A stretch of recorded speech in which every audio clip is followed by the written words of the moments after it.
besoknya rakyat yang pemilik ini menyerahkan kepada elit politik untuk mengelola semuanya ini dan untuk kesejahteraan rakyat. Namun faktanya sekarang, benarkah sekarang ini rakyat telah hidup makmur? Benarkah sekarang ini rakyat telah hidup sejahtera? Boro-boro orang sudah bilang ya. Yang ada ini pada umumnya rakyat semakin hidup menderita, sehari-hari bergelut dengan kemiskinan yang begitu berat. Sementara di lain pihak rakyat dengan jelas melihat dengan mata kepalanya sendiri, di mana para pejabat tinggi, para elit politik hidup bergelimang harta, yang kemungkinan besar harta tersebut pasti berasal dari harta karun rakyat juga. Pasti itu. Oleh karena itu, kalau ada seorang pejabat tinggi atau seorang elit politik bertanya kepada rakyat, apa yang telah kalian perbuat untuk negara rakyat? Maka jawabannya, para pejabat tinggi dan para elit politik, apakah kalian tidak sadar telah dalam yang kalian pakai itu hasil penjualan harta karun kami? Dan apakah kalian tidak sadar bahwa dasi yang kalian pakai itu hasil dari keringat-keringat kami yang kalian peras dengan pembukuan pajak? Nah, sekarang rakyat bertanya, apa sebenarnya yang telah kalian perbuat untuk rakyat?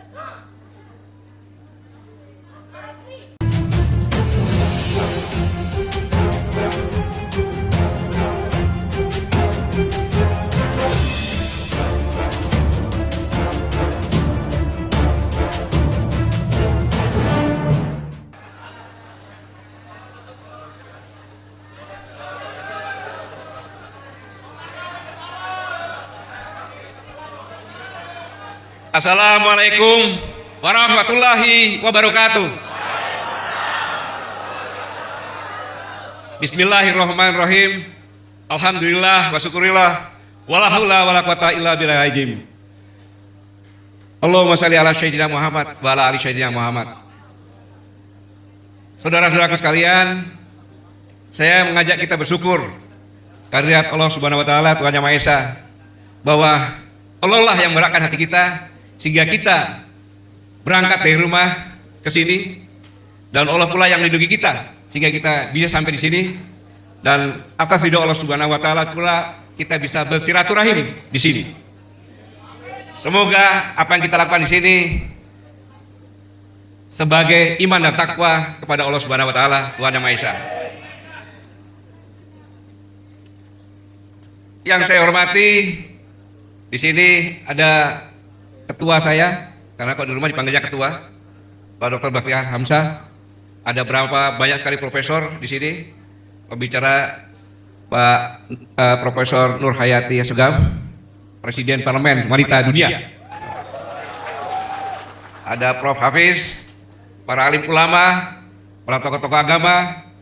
Ada yang saya salut, beliau saya lupa namanya, tapi saya sebutnya Prof. Sri Pejuang luar biasa, Profesor Yusuf Bahrono. Kalau sudah bicara kalah anak muda itu. Kemudian Profesor Husnul kemana tadi? Oh ada ya. Itu ceritanya lucu. Waktu kolonel dia kenal sekali sama saya dengan singkatan GN. Tidak pernah ketemu, sering disebut-sebut. Begitu saya jadi Panglima TNI pensiun, baru tahu wajah saya. Oh ternyata yang saya sebut Pak GN itu adalah saya gitu.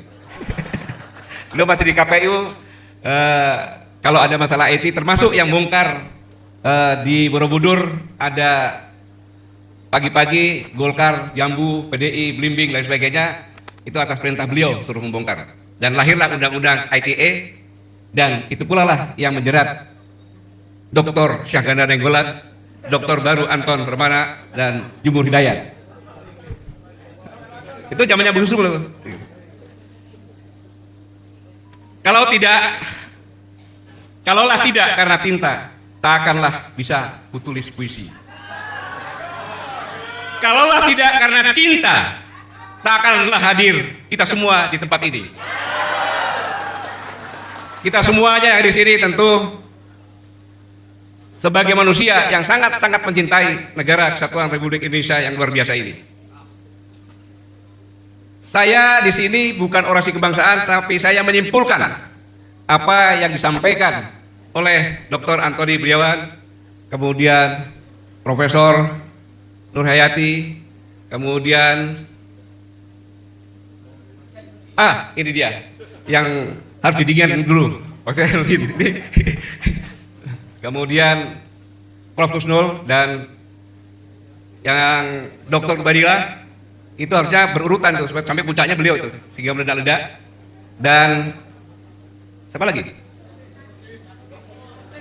Udah Dr. Syamsuddin sudah ya, cukup ya. Semuanya luar biasa sehingga saya berkesimpulan bahwa riuhnya temperamen perpolitikan menjelang Pilpres 2024 yang dikatakan tadi ini semakin hari semakin nampak tidak terkontrol. Semakin hari di mana-mana melontarkan akidasi, provokasi hanya untuk kepentingan masing-masing. Jauh dari edukasi. Saya ulangi, jauh dari edukasi. Nilai-nilai kemanusiaan yang tertanam dalam norma etika, estetika sama sekali ditinggalkan. Dan ini semuanya, norma-norma ini semuanya seolah-olah hilang. Seolah di Indonesia nggak ada norma-norma ini. Diterkam oleh ambisi, saling berebut jabatan, saling berebut kekuasaan. Dan saya yakin kita semua yang di sini tidak menyangka di luar ekspektasi kita bahwa suasana perebutan kekuasaan yang menguakkan ini dalam pikiran kita, karena tidak pernah terjadi seperti ini. Karena sejatinya bahwa ini semuanya akan menjadi keresahan,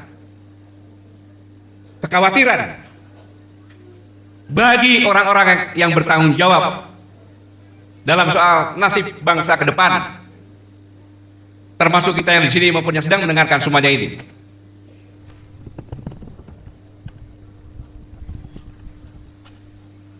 Karena setiap hari kita disuguhi sebuah sinetron. Sinetron berjudul keserakahan, kerakusan, saling serang, saling caci, saling maki antara politisi hanya dalam merebutkan jabatan dan kekuasaan yang sudah begitu tampak sangat vulgar, tanpa malu-malu, tanpa resi sedikit pun. Sebenarnya mereka juga tidak sadar atau benar-benar sadar bahwa ini akan ditanggung oleh nasib bangsa dan negara ke depan.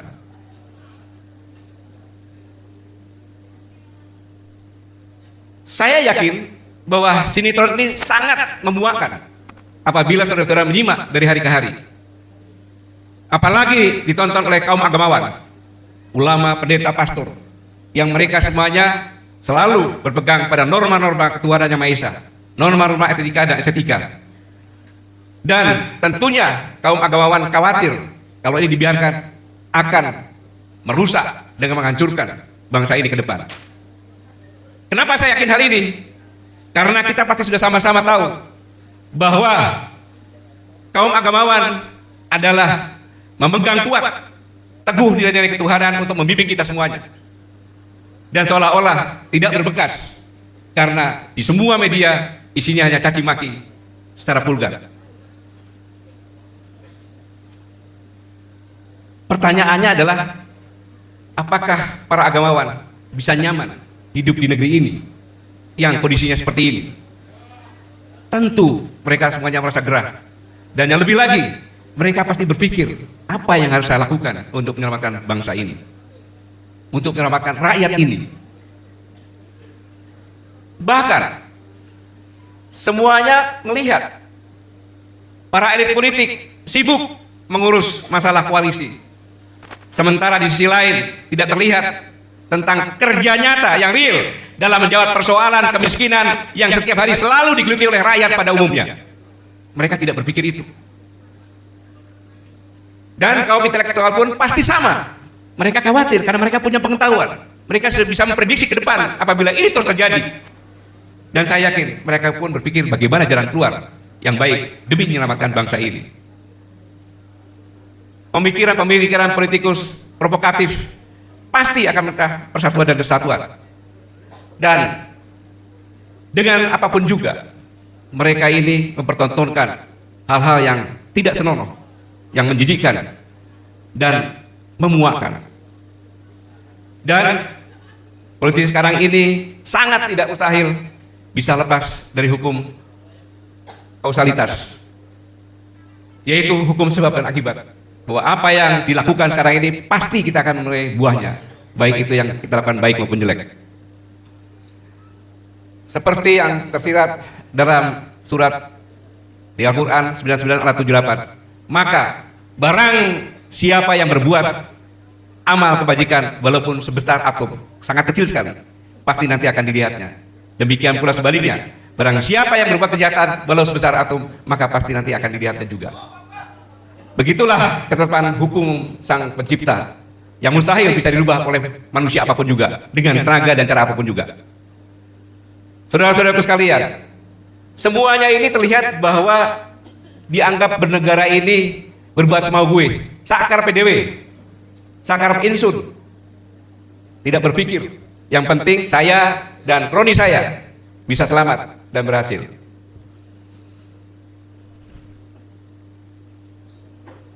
Tetapi yang lebih menyedihkan lagi, saudara-saudara sekalian, bahwa apa yang dipertontonkan para politisi ini tentunya akan dilihat oleh generasi muda milenial. Mereka yang perlu pengetahuan-pengetahuan dan pendidikan. Bagaimana mereka melihat ini semuanya? Adakah yang berbentuk edukasi? Sama sekali tidak ada. Sama sekali tidak ada. Inilah yang membuat yang dikatakan Pak Ubed tadi, Dr. Ubed, bahwa generasi muda milenial apatis. Apatis. Mengapa apatis? Mereka masih muda belia. Mereka perlu mendapatkan edukasi yang sehat, logis, realistis dalam membangun kehidupan bermasyarakat, berbangsa, dan bernegara. Tapi mereka tidak mendapatkan ini.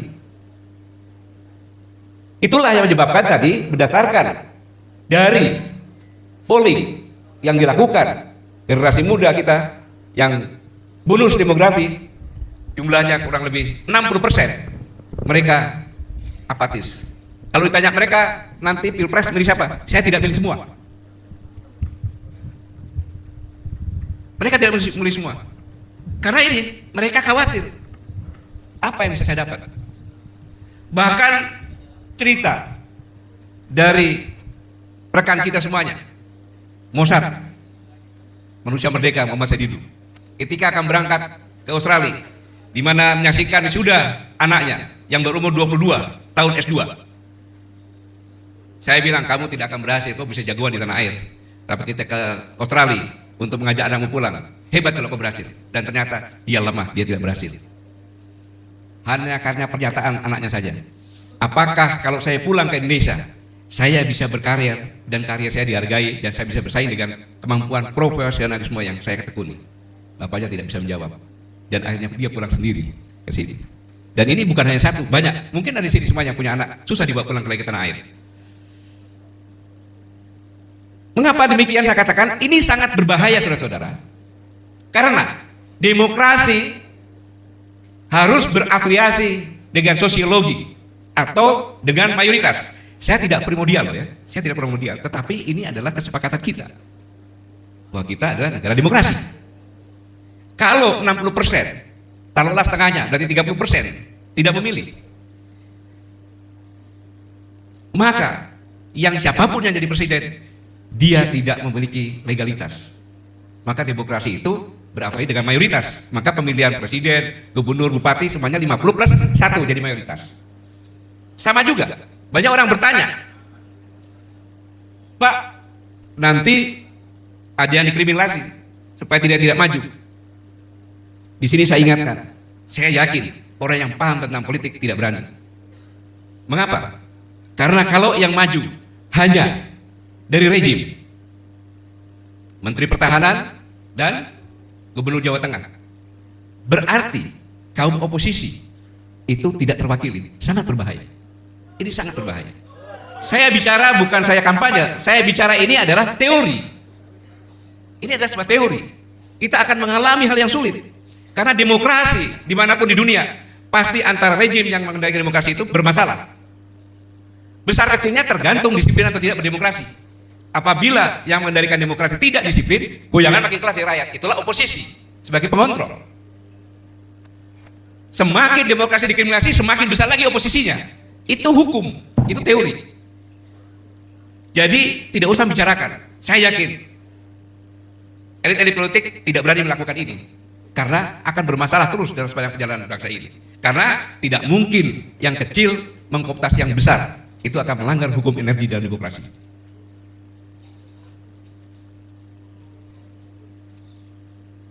Saudara-saudara kalian, bahwa saya ulangi, legitimasi suatu negara yang berdasarkan demokrasi itu tergantung dari legitimasi dari rakyatnya yang mayoritas.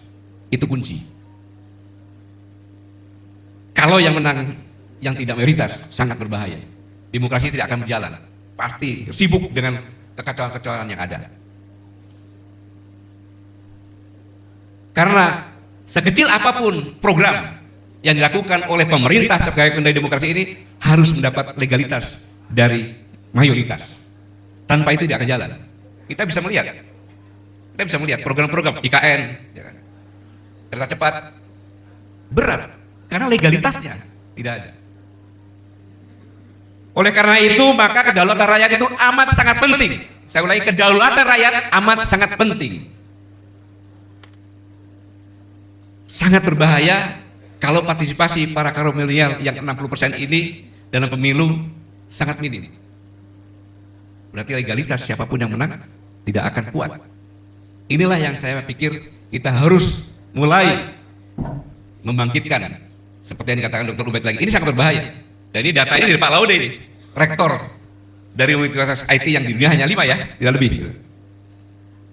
Mengapa? Karena generasi muda milenial dia mereka penerus, tulang punggung bangsa. Mereka yang bertanggung jawab terhadap jalannya negara ini yang akan datang. Kalau mereka tidak punya atensi sama sekali, sangat berbahaya.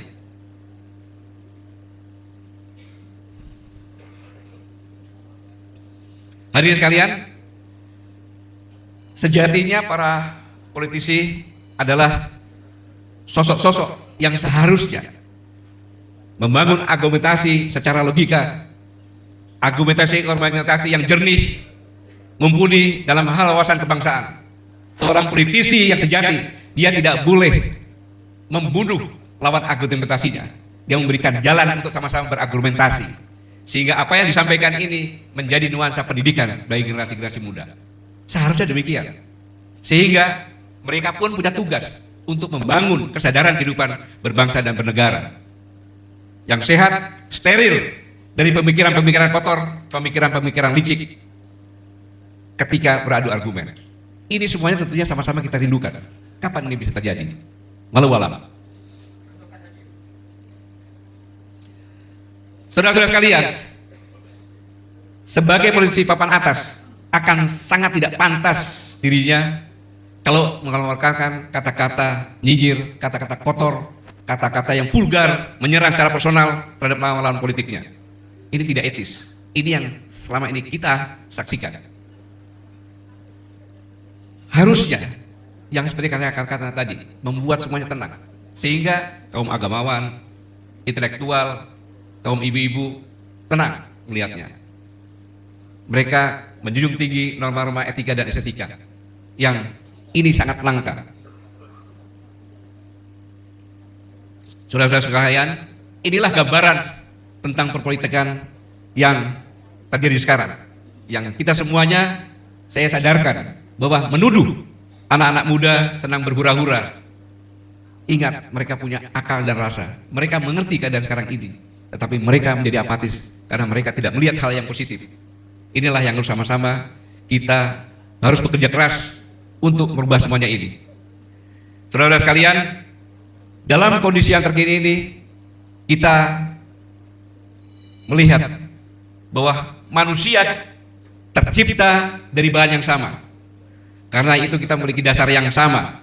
Tiap-tiap diri pasti berharap kita hidup dengan aman, tentram, damai, sejahtera. Pertanyaannya, kenapa faktanya kehidupan berbangsa, bernegara yang kita jalani sekarang ini tidak sesuai dengan harapan?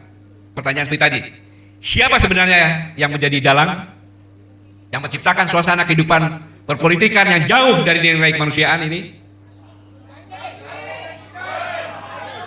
Yang pasti rakyat dan TNI adalah korban yang selalu terseret oleh narasi-narasi ambisi para elit yang sama sekali tidak mendidik.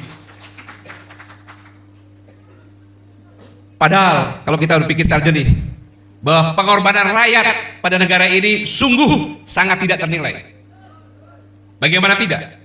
Pasal 33 ayat 3, bumi dan air dan kekayaan alam yang terkandung di dalamnya dikuasai oleh negara dan dipergunakan sebesar-besarnya untuk kemakmuran rakyat.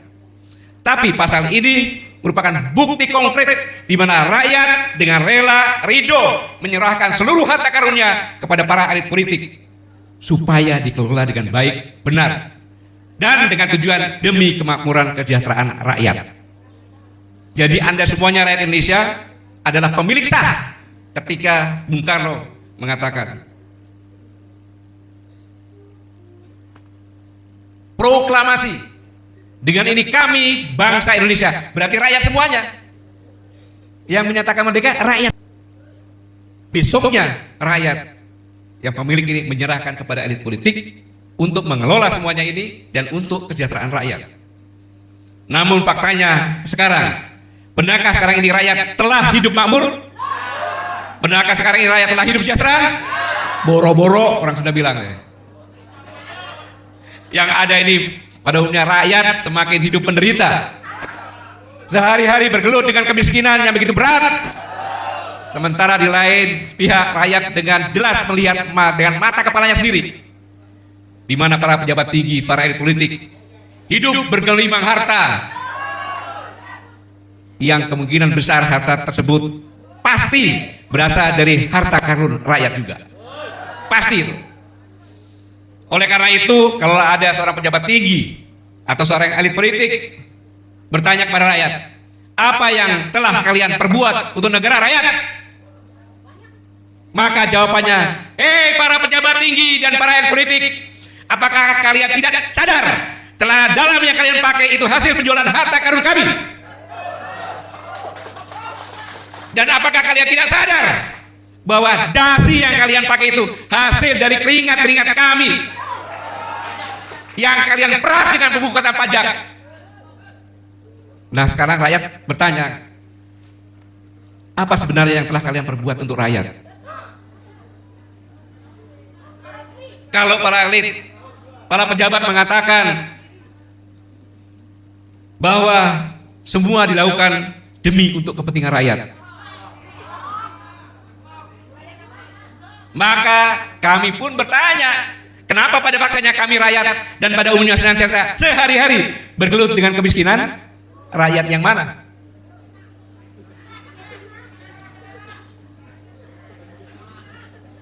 Para elit politik, para pejabat, kalaulah kalian mengatakan kami sudah memberi rakyat BLT dan bansos,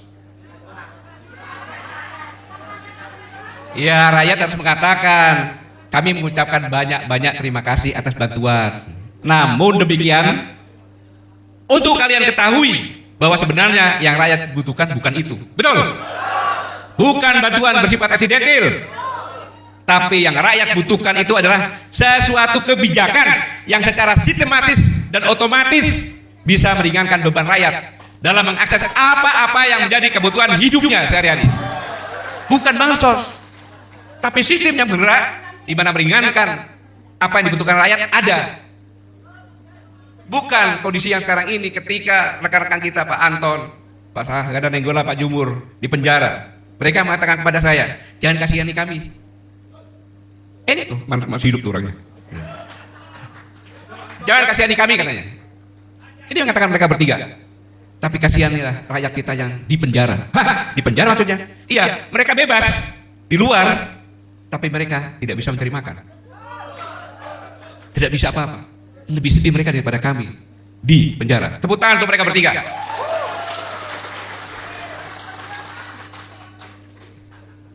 Kenapa BLT, bansos hanya sementara saja? Gak bisa menjawab kemiskinan, bisa nggak? Nggak bisa. Bukan itu. Bukan itu. Hadirin sekalian, mungkin sering kita melihat bahwa tahun depan ekonomi kita meningkat. Kita sudah 5 besar. Jadi kita tidak di G20 lagi, mungkin dibuat G5. Rakyat bilang, apa itu? Kamu aja mau seperti itu, tapi saya tetap aja miskin. Pertumbuhan ekonomi bisa tinggi, contohnya di Konawe, pertumbuhan ekonominya 2 digit, rakyatnya tetap miskin. 2 digit loh, 16-17, ini tetap miskin. Kadang-kadang mengatakan bahwa nilai kemiskinan sudah tinggal sedikit, sudah berkurang. Itu kata BPS, tapi yang kami lihat, kami rasakan sendiri tidak berubah. Bahkan teman kami banyak yang tambah miskin lagi. Inflasi apa? Pendapatan dengan harga beli tidak seimbang. Kita nggak bisa beli. Itu inflasi yang benar. Jadi memang jangan menganggap bahwa rakyat itu tidak tahu apa-apa. Rakyat itu punya akal dan punya rasa. Dia punya antena yang katakan rasa itu yang sangat canggih. Dia bisa mengetahui.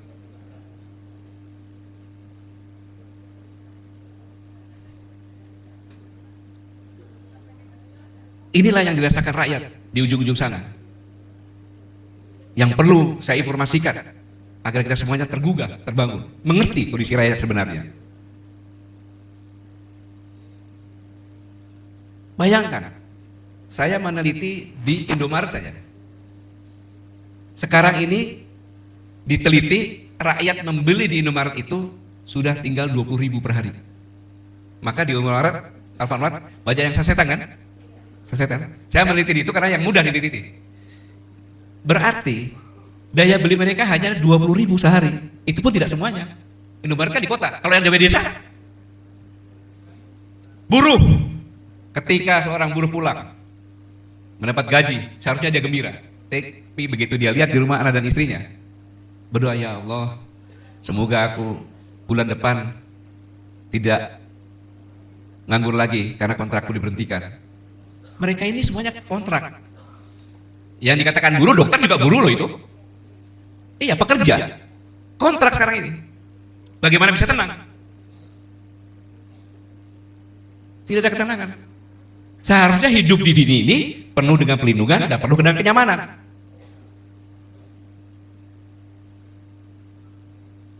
Dan kondisi rakyat sekarang mereka sendirian. Mereka harusnya mengeluh kepada wakil-wakil rakyat, DPR. Tapi DPR sekarang menjadi tuan-tuan rakyat.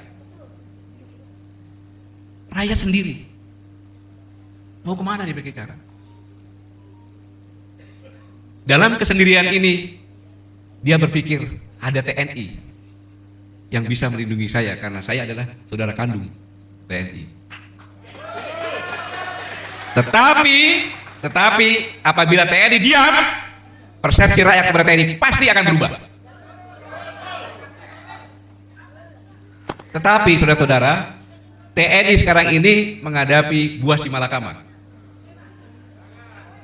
Bingung dia TNI itu.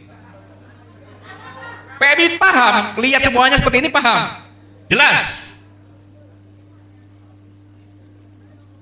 Namun saudara sekalian perlu tahu bahwa TNI itu adalah manusia, makhluk yang punya akal dan punya rasa juga, sama rasanya seperti rakyat.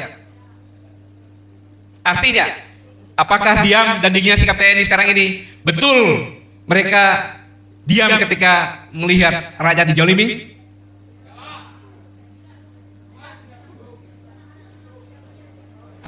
Tidak. TNI merasakan itu juga secara perasaan, pasti. Apalagi kondisi nilai-nilai etika manusia tidak dijunjung, TNI punya rasa, pasti. Tapi TNI pun dibatasi oleh aturan-aturan.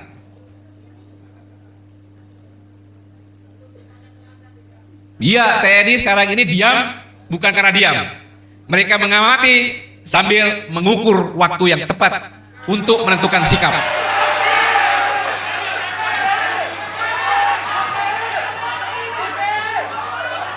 Saudara-saudara, ini saya yakin benar, karena TNI begitu pulang dia ketemu sama rakyat, istrinya rakyat, anaknya rakyat. Dia tidak bisa lihat ini diam, tetapi ya katakan aturan yang batasi dia. Tetapi diamnya TNI itu untuk melihat, untuk menentukan sikap demi menyelamatkan negara dan bangsa dari tangan-tangan kotor yang hidup hanya mementingkan diri sendiri dan kroni-kroninya.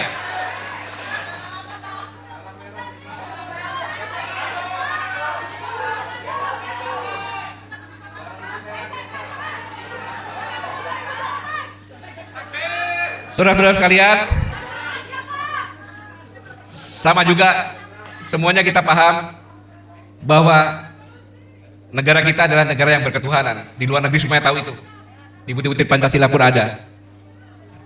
Dalam hal seperti ini, dalam politik sekarang ini, nilai-nilai religi akan terdegradasi, akan hilang religi. Dan inilah tugas para agamawan yang sangat berat. Demokrasi dikriminasi bahkan.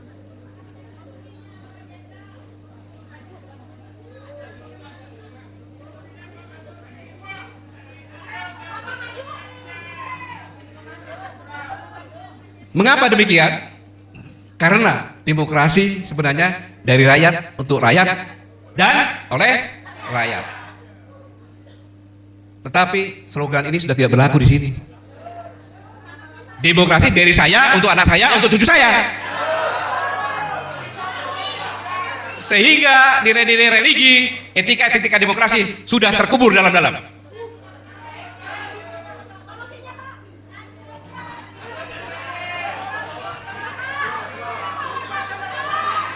Saudara-saudara sekalian, sebenarnya itulah dari rakyat untuk rakyat oleh rakyat, itulah sebenarnya yang tercantum dirumuskan dalam bentuk konstitusi negara ini.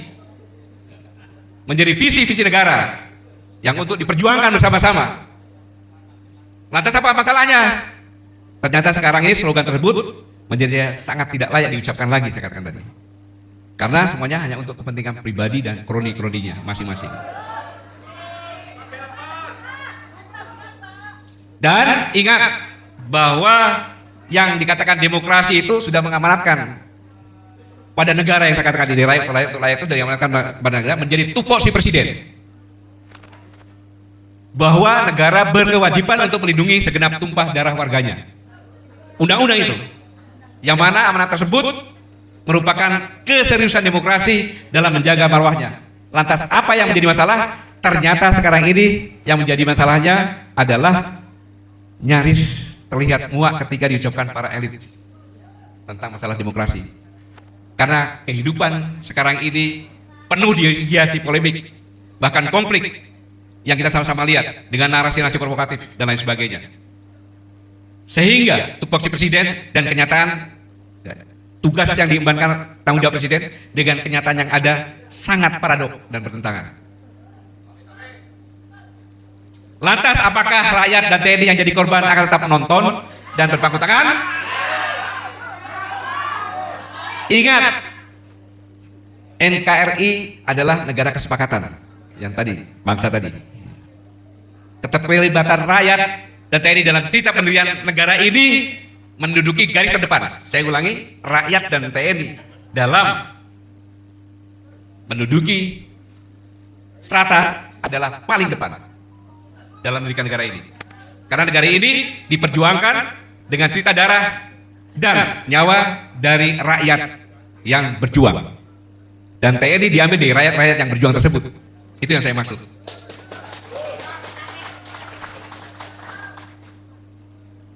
Dengan kata lain, bahwa eksisnya negara ini banyak ditebus dengan cerita cucuran darah, nyawa para pejuang. Seperti Tut Nyadin, kemudian Singa Mangaraja, Tuanku Imam Bonjol, Pangeran Diponegoro, Sultan Hasanuddin, sampai dengan Kapiten Fatimura dan pahlawan lainnya. Mereka adalah para pejuang-pejuang yang tidak rela melihat rakyatnya tertindas, dijalimi oleh kolonialisme. Dan sekarang cerita itu adalah menjelma menjadi TNI. Itulah TNI di mata rakyat sebagai warrior, sebagai pahlawan.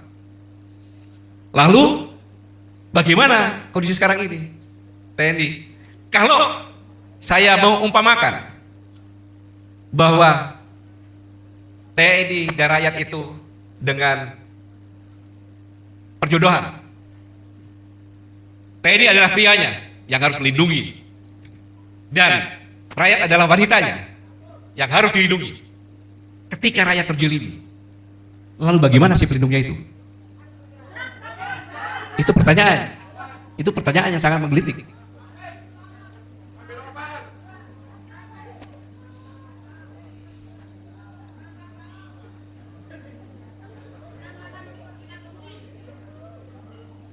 Sehingga Kalau lebih tinggi lagi, yang katanya rakyat adalah ibu kandung dari TNI, ketika ibu kandungnya terjolimi dan si anak diam saja, bukankah itu anak durhaka?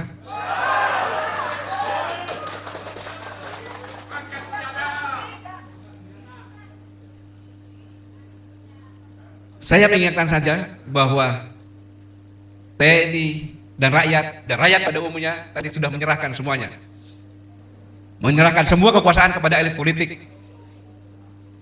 Tetapi pohon harta ini sekarang untuk menjadi rebutan antar elit politik dalam memperkaya dirinya sendiri. Sementara TNI dan rakyat yang menjadi garda terdepan dalam memperjuangkan negeri ini, nasibnya terkatung-katung, laksanakan majikan yang semua hartanya habis dirampok maling. Habis dirampok maling. Saudara-saudaraku sekalian, ini sudah mau maghrib katanya. Jadi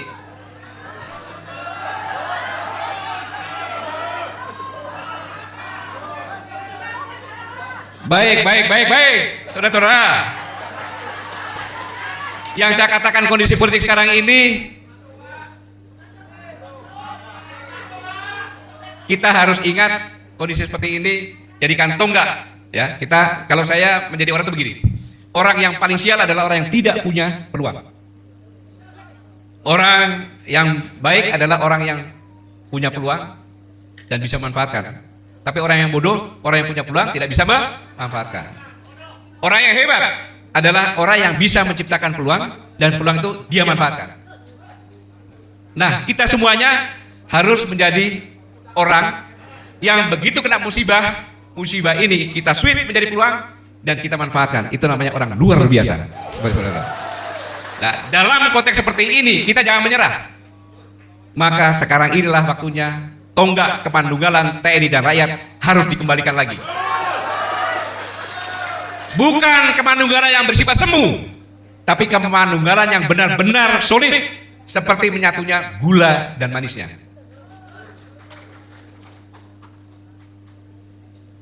Serta bagaimana gigihnya membuat persatuan para pejuang yang saya ceritakan tadi menghadapi kolonial. Dan visi misi kepandunggalan TNI dan rakyat harus terbangun sekarang ini, mulai saat ini. Yaitu demi untuk meluruskan serta menegakkan apa yang menjadi prinsip-prinsip demokrasi yang sudah banyak dikriminalisasi oleh narasi-narasi ambisi elit politik yang sama sekali tidak punya rasa tanggung jawab.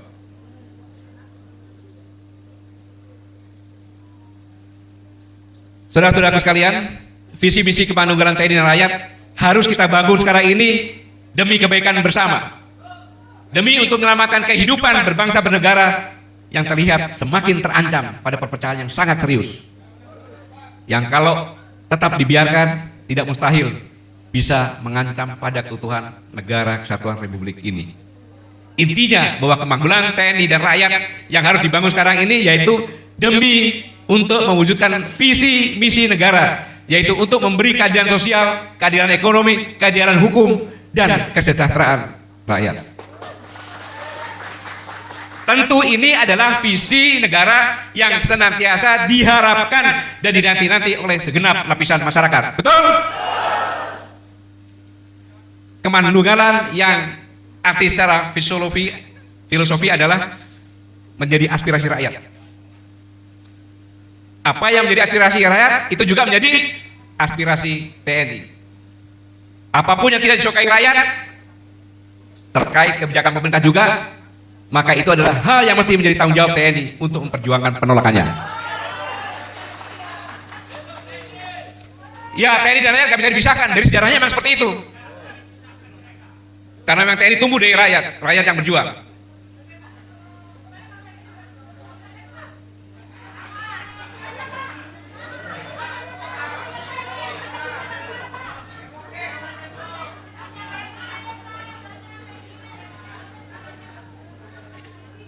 Bahwa TNI selalu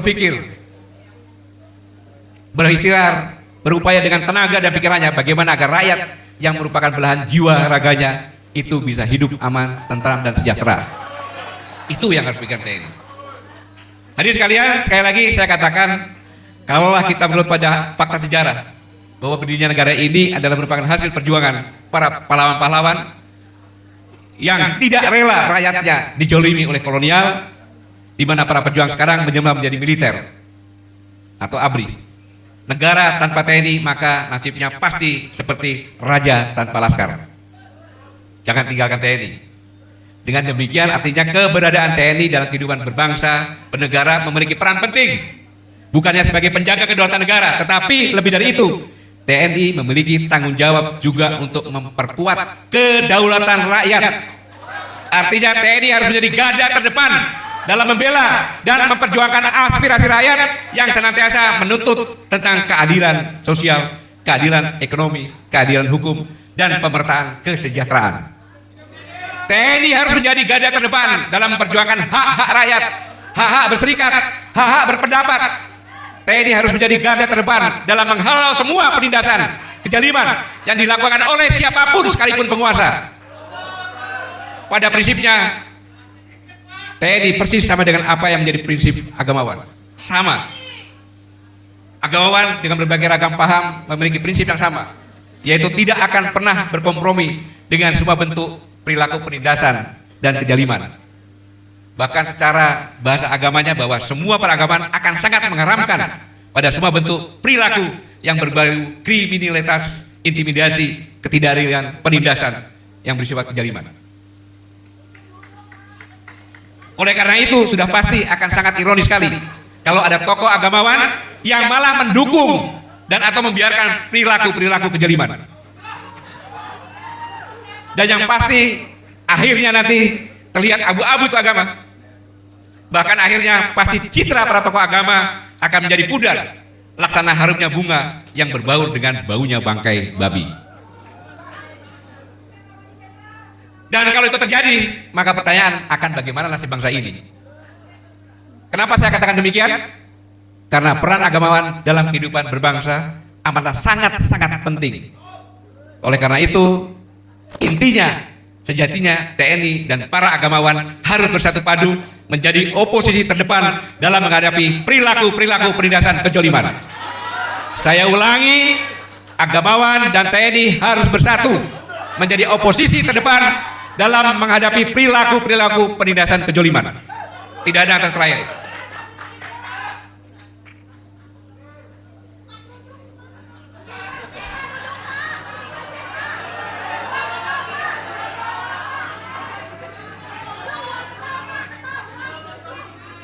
Saya hanya mengingatkan saja saudara-saudara sekalian, seandainya dulu tidak ada rakyat yang berjiwa pejuang, yang memperjuangkan, apakah negara ini ada? Nggak ada. Dulu TNI menjadi sesuatu yang sangat dielulu, bahkan dipandang layak sebuah barang yang amat sangat berharga. Betul? Sementara kalau kita lihat fakta hari ini, kasihan. TNI seperti dimarginalkan, dikebiri, atau seperti dikerdilkan. Kemanusiaan TNI sama sekali tidak terlihat, karena yang nampak TNI seperti sudah lumpuh, bahkan malah menjadi alat bagi rejim untuk menteror, mengintimidasi, atau menakut-nakuti rakyat demi meraih apa yang menjadi ambisinya. Padahal semestinya dimanapun dan kapanpun TNI sejatinya harus tetap eksis dalam menghalau atau menolak semua bentuk penindasan kezaliman yang dilakukan siapapun juga, oleh penguasa juga yang bersikap kewenang-wenangan. Dan itu harus sudah menjadi prinsip TNI, karena TNI adalah tentara pejuang, tentara rakyat, tentara nasional yang profesional.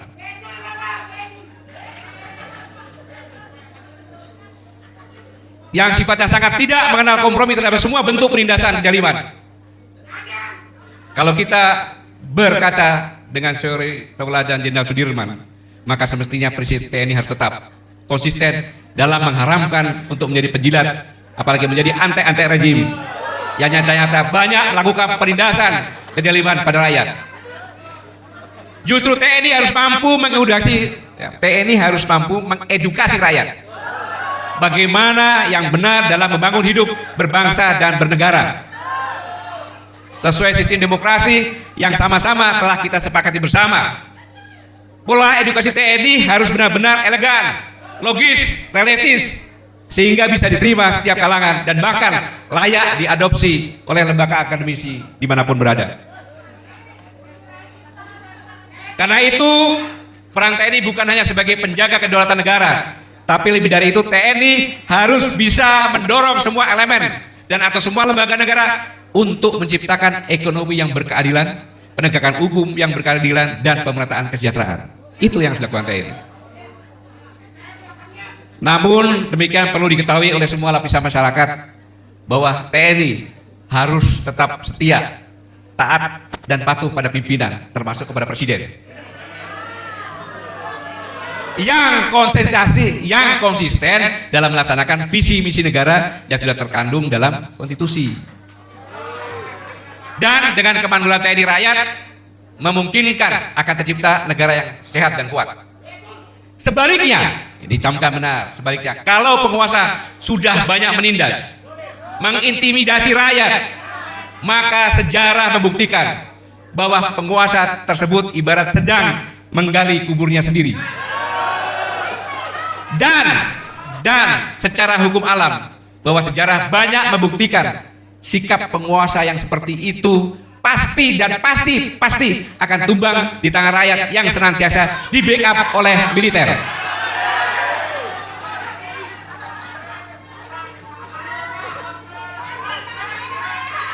Saudara-saudara sekalian, semoga Allah Subhanahu wa taala selalu memberikan kekuatan kepada kita semuanya,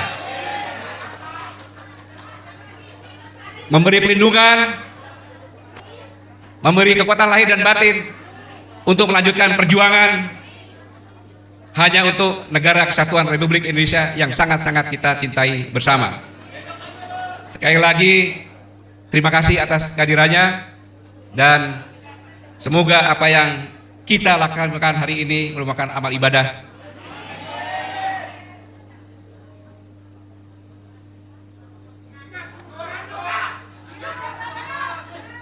Bumi Nusantara, surga indah di Katulistiwa. Sumber daya alamnya melimpah ruah. Demi masa depan bangsa dan negara kita, mari bersama maju bersatu, tak ada kata menyerah. Terima kasih. Wassalamualaikum warahmatullahi wabarakatuh.